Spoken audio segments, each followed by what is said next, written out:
Hey everyone, how's it going? It's Russell here, and just this weekend, many of the benefits that were laid out by the Canadian government at the beginning of the pandemic, well, they've been extended, and this both goes for direct supports to individuals as well as supports to businesses. And this was just announced by Chrystia Freeland, the Deputy Prime Minister and the Finance Minister, but I'll give you a little bit of a spoiler here, not all benefits have been treated the same. So in today's video, we're going to go over all of the details of this extension, who it applies to, who it doesn't apply to, how this all came about, as well as whether or not it's likely that this could be the last extension of many of these programs. But before we do, if you haven't already done so, hit that subscribe button to keep on supporting Canadian content, and check out the links in the description where you can get 2 free stocks from Wealthsimple if you're opening your account for the very first time, or you can check out the Canada Money Mastery program where we talk all about building wealth right here in Canada. All right, let's get into these details. So here is the official press release that was just put out over this weekend. We're gonna get right into the meat of it here. This is essentially just all saying they've made their decision that they need to extend these supports because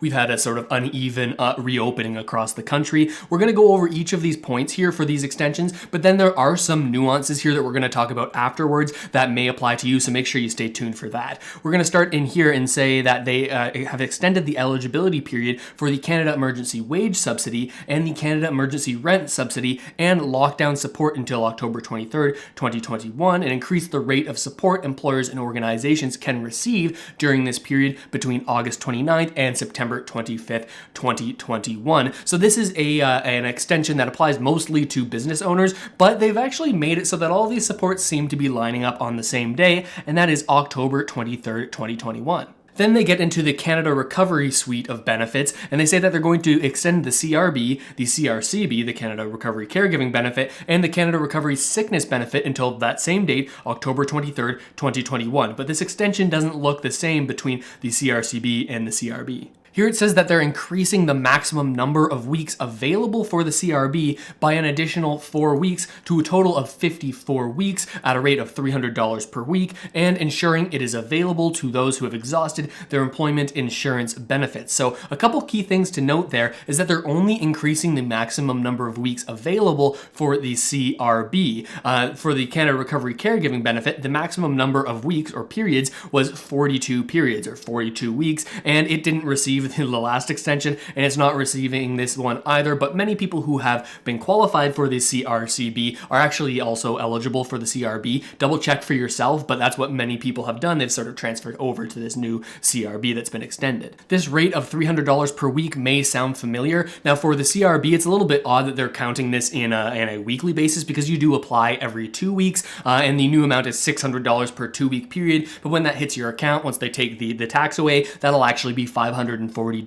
per period, and they're extending this for 2 more periods, again to that date of October 23rd, 2021. And to end things off with this press conference, it seems that Chrystia Freeland left a little statement here, a message to Canadians, and she says that throughout the pandemic, our government has been committed to doing whatever it takes to support Canadians and Canadian businesses. Our economies are safely and gradually reopening, but many small businesses and workers are still getting back to business. Extending these supports, which have been lifelines for many, is needed. This is of particular importance for those workers and businesses that have been hit hardest by the pandemic and are still reopening and rebuilding. Our government will continue to be there for Canadians and make sure that all workers and businesses are well positioned to come roaring back. It's interesting to see how people are really going to interpret this from Chrystia Freeland and the Liberals, whether or not people are going to see it as like, hey, we appreciate the extensions, especially going into this election, right, and determining who people are going to vote for, or if they're going to say, hey, weren't you the same ones who lowered the benefits also? We're going to have to wait and see what happens with that. And it's interesting because there's also a little bit of a discrepancy between this announcement and what's currently listed on the CRB page. I'll show you right now. Here for the CRB actual official page put out by the CRA, they say that the government is only proposing these extensions,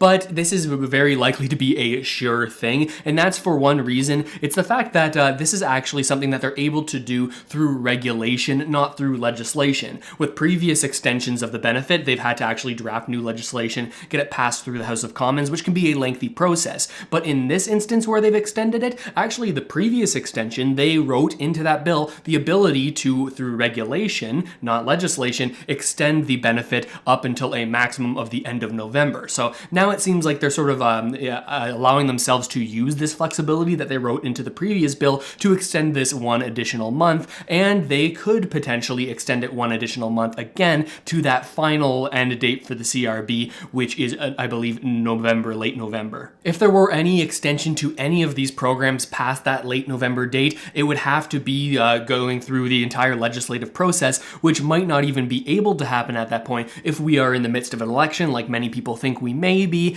starting up in September here. All signs are pointing to some campaigning that's going on from all politicians, so it's very likely that the maximum that the CRB could ever extend to would be that late November date, and they'll likely make that decision on whether or not they're going to extend it from October 23rd until the end of November as we get closer to those dates, much like they have with this previous extension, the one that's happening right now. And now I want to go over the finer details of this extension because not everything is made entirely clear in this press conference. First off, they didn't really make it clear that the CRCB and the CRSB, the Recovery Caregiving Benefit and the Recovery Sickness Benefit, those actually haven't been extended for people who were previously on them. They've merely extended the time that this benefit is available, not the maximum number of weeks that you can apply for it. Now, the only benefit that's different for is the CRB. Like I mentioned, that's going to be a full 1 month or 2 period extension. Now, if you're someone who's getting close to the end of their EI claim, there hasn't been any extension for you in terms of the EI program, but this is by design because ever since the beginning of the pandemic, they said that, hey, people who can apply for EI and receive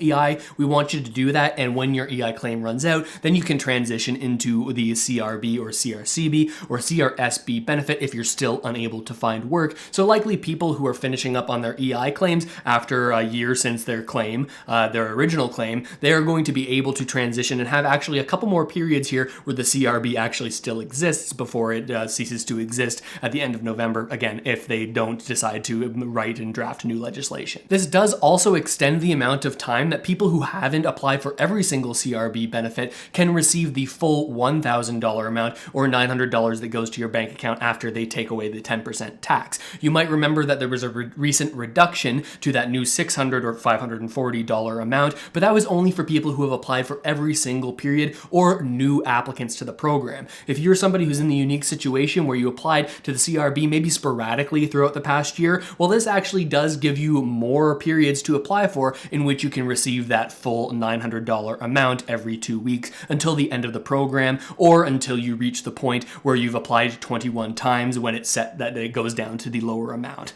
I know, it can get a little bit convoluted, but hopefully this video helped you out a little bit in understanding what just happened and what the chances are going down the road of them potentially changing things up again. But you can know one thing for sure, if you subscribe to this channel, I'm going to keep you posted on anything that happens when it comes to this, along with other information that I think is important for Canadians, so make sure to hit the subscribe button, and if you haven't already done so, click on the link for the 40% off coupon code GROW on the Canada Money Mastery program. Take a look at the program. I put a lot of work into it, and it might be a good fit for you, so I'd love to see you in there. But with all of that said, thanks so much for watching, everybody. I really hope this video has helped you out at least a little bit, and I'll see you next time.